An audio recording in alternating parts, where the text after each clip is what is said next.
Habari imeleta kwa ndugu mtazamaji wa habari za mahali, habari zilizo kwa wakati sahihi. Kupitia picha na video tunakuleta Dunia Kiganjani, habari muhimu na taarifa na matukio ya sasa. Siku ya leo tuko kwenye Light of Nation TV na leo tuna mgeni rasmi hapa ambaye amezindua kitabu chake, na tutaenda kufahamu vitu vingi sana kuhusiana na kitabu chake na kuhusiana na huduma yake. Habari yako? Nzuri. Unajisikiaje kwa mara ya kwanza kuonekana kwenye ETV? Nafurahi sana. Neno moja kwa wanaokutazama kwa sasa. Anayenitazama naweza nikamwambia kwamba aendelee kutazama TV. Ni kitu gani ambacho kilichokufanya ama ni shauku gani ambayo uliopata mpaka ukaamua kuzindua kitabu siku ya leo? Shauku ya kuzindua kitabu naweza nikasema ilianzia kwanza kwenye ndani ya moyo. Kwanza shauku ya kuandika, kwa sababu huwezi ukazindua kama hujaandika.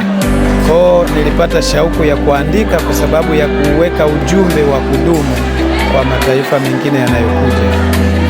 Okay, tungelitamani pia tujue kama kuna ndugu, rafiki ambao waliokushawishi wewe kuzindua kitabu siku ya leo.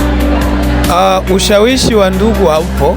Yes, labda ninaweza kusema ni mke, lakini tofauti na huyo hakuna mtu mwingine aliniambia fanya hiki, fanya hiki, fanya hiki. Ulianzaga tu aje tu kuunga hiyo kitabu tu, na ulianzaga mwaka gani na ilichukua miaka ngapi au miezi ngapi mpaka kitabu kikamilike? Kwa wastani wa kukamilisha kitabu ni miaka 3 na zaidi, kwa sababu ni muda mrefu nilianza kuandika, lakini mpaka nije nikamilishe ni zaidi ya miaka 3. Yes. Okay, ni changamoto gani ambayo ulipitia kufuatana na hiyo kitabu? Changamoto ni kubwa kulingana na mazingira tunayoishi hapa Marekani. Kazi ni nyingi na muda wa kukaa na familia ni mdogo. Kwa hiyo sasa ule muda ambao ningetakiwa kuwa ninakaa na familia, natakiwa niwe sehemu ya kutulia ili niweze kuandika jambo la kueleweka. Kwa hiyo ni changamoto kwenye haswa kama watu tuliohoa. Okay, tukiangalia katika hiki kitabu kinaandika kwamba tambua uwezo wako kwa Mungu. So ulipata aje tu hii idea tu, na ni kitu gani kilichokufanya uandike mpaka hii idea kwa hivi? Nimeandika hili kwa sababu ukiangalia jamii yetu sasa ni watu ambao tunakiri udhaifu mara nyingi sana. Yes, tunakiri udhaifu. Lakini nikaja kutambua kwamba kwa mujibu wa neno la Mungu, nikatambua kwamba Mungu amewekeza vitu vingi na vikubwa ndani yetu sisi. Kwa hiyo ndio maana nimeleta hii mada ya kusema kwamba tambua uwezo wako katika Mungu. Okay, kuna watu wengi sana ambao wanatamani sana waandike vitabu kama hivi, lakini uwezo hawana na pia wanakatishwa tamaa.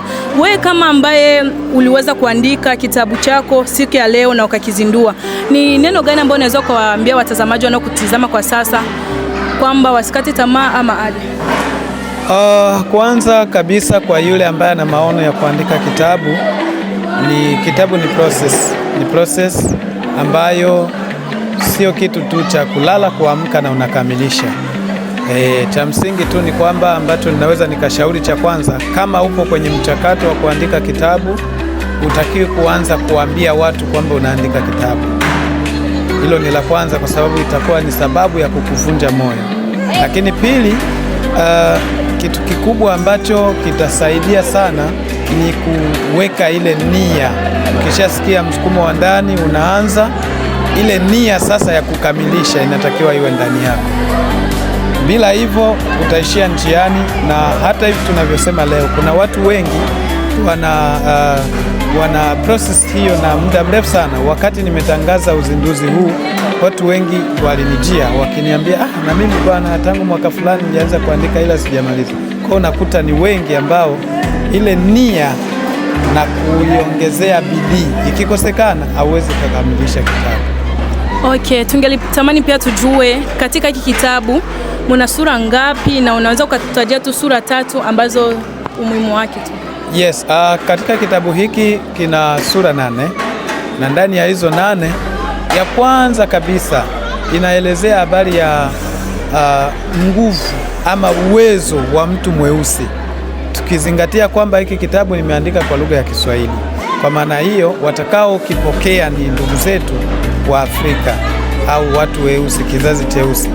Kwa sasa ninaelezea kwa ujumla wa kizazi cheusi, namna gani ambavyo Mungu alikuwa amewekeza nguvu kubwa kuanzia kipindi cha zamani cha mababu wa zamani kibiblia.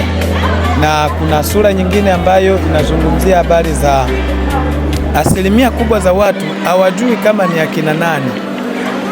Yaani mtu hajui kama yeye ni nani tu kwenye hii dunia tunaishi. Yeye ni nani? Anajitambua tu kwa lile jina ambalo wazazi walimpa, lakini hajui ndani yake, kwa sababu kujua wewe ni nani ni zaidi ya kujua jina walilokupa wazazi wako. Kwa hiyo pia ni pointi ambayo ipo katika sura za hiki kitabu. Lakini vile vile kuna sura ambayo inasema kwamba ugundue ndani yako ukiwa na kusudi la Mungu, vitu gani ambavyo utaviona kwenye maisha yako vinavyokuhalalishia kwamba hili ni kusudi lako. Najua wewe ni mwimbaji, lazima kuna vitu ambavyo utaviona kwenye maisha yako, kwenye utendaji wako, ili uhalalishe kwamba huu uimbaji ninaoimba ni kusudi la Mungu au nimejipatika tu kwenye kundi. Kwa hiyo sura 3 hizo, lakini zipo 8 kwenye kitabu kizima. Okay, tunajua kwamba wewe ni mtu mzima, lakini hata hivyo anasemaga kwamba mtoto hakui kwa mama. Wazazi wako walipokea aje kwenye swala la kuzindua kitabu? Wazazi walipokea kwa shangwe. Kwanza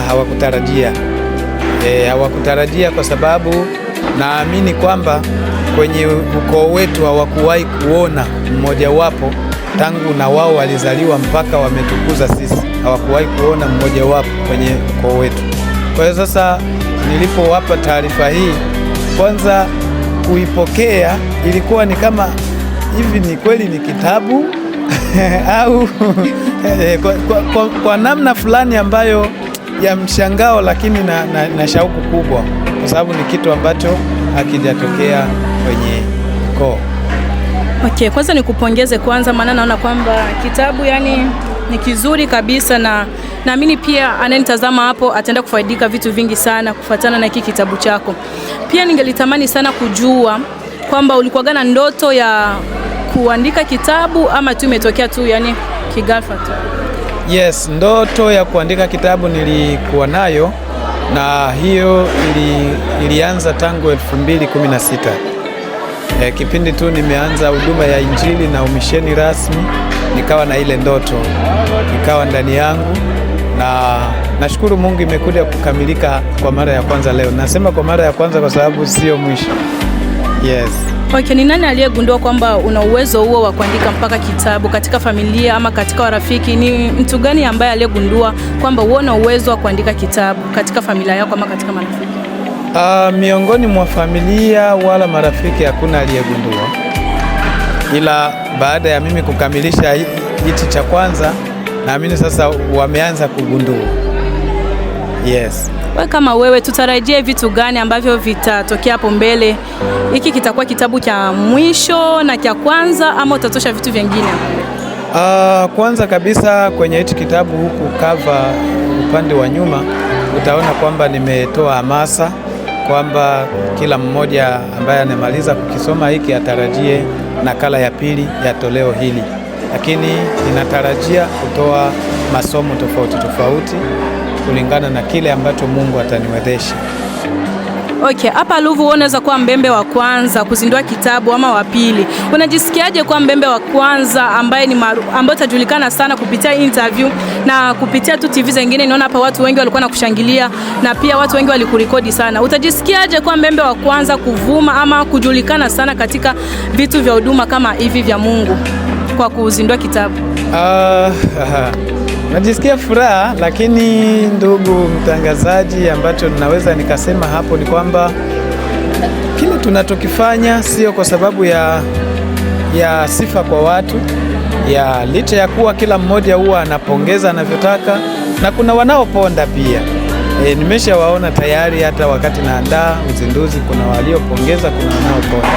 Kwa hiyo mimi najisikia furaha kwa hatua hii kwa mji huu wa Ruvu. Ni kweli mimi tangu nimefika hapa hakuna mwingine aliyezindua, labda huenda kama wapo watakuwa alizindua kabla sijafika hapa Ruvu.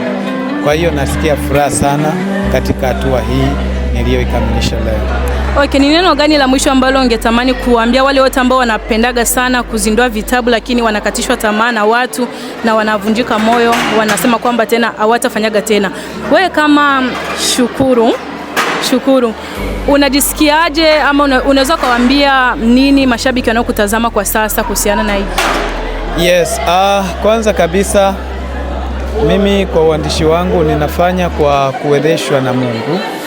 Kwa hiyo sijajua waandishi wengine hawa ambao huenda wamekwama kwa hatua 1, 2, 3, sijui kama wana kwa sababu kuna wanaoandika kama wasomi wa uandishi, lakini kuna ambao tunaandika kulingana na ufunuo wa Roho wa Mungu. Kwa hiyo wanaoandika kama wasomi hao sina maneno mengi ya kuambia, kwa sababu hao ni wataalamu wa kazi hizo kwa kuzisomea, lakini wanaoandika kulingana na ufunuo wa Roho wa Mungu wanatakiwa wasikate tamaa, kwa sababu kitu chochote ambacho unakifanya kwa msukumo wa kimungu kinakuwa na vita vikubwa sana. Ambacho kimekusudiwa na Mungu kina vita vikubwa. Kwa hiyo kama mtu yeyote amekwama katika uandishi wake wa ujumbe wa kusaidia jamii, ajitahidi tena akamilishe ujumbe huo. Anaweza asizindue, kuna watu wengine wanaweka tu Amazon, lakini ahakikishe kwamba ule ujumbe ambao yupo nao umekamilika na unasambaa kuwaendea watu. Asante sana ndugu mtazamaji, ulikuwa natufuatilia kupitia Elo TV. Tulikuwa napiga story na tunafurahi sana siku ya leo kukuwa na mtumishi wa Mungu Missionary Shukuru kwa mara ya kwanza kuzindua kitabu. Ndugu mtazamaji, kokote ulipo, endelea kumfuatilia na endelea kusapoti kazi yake. Hii tu sio kazi tu ya kimwili, bali ni kazi ya huduma ya Mungu. So ingelipendeza sana kokote ulipo, ukishaona interview, jitahidi ununue kitabu ili kufaidika na kujifunza vitu vingi sana. Kama pagisi unavyoangalia, kuna watu wengi pia wamekuja kusapoti kazi huduma ya Mungu. So tulikuwa tunapiga story 1, 2, 3 mimi naye hapa, na tumefika mwisho wa hiki kipindi ama mwisho wa interview. Bila kusaulika kushare, subscribe na kulike na kukomenti. Asante sana.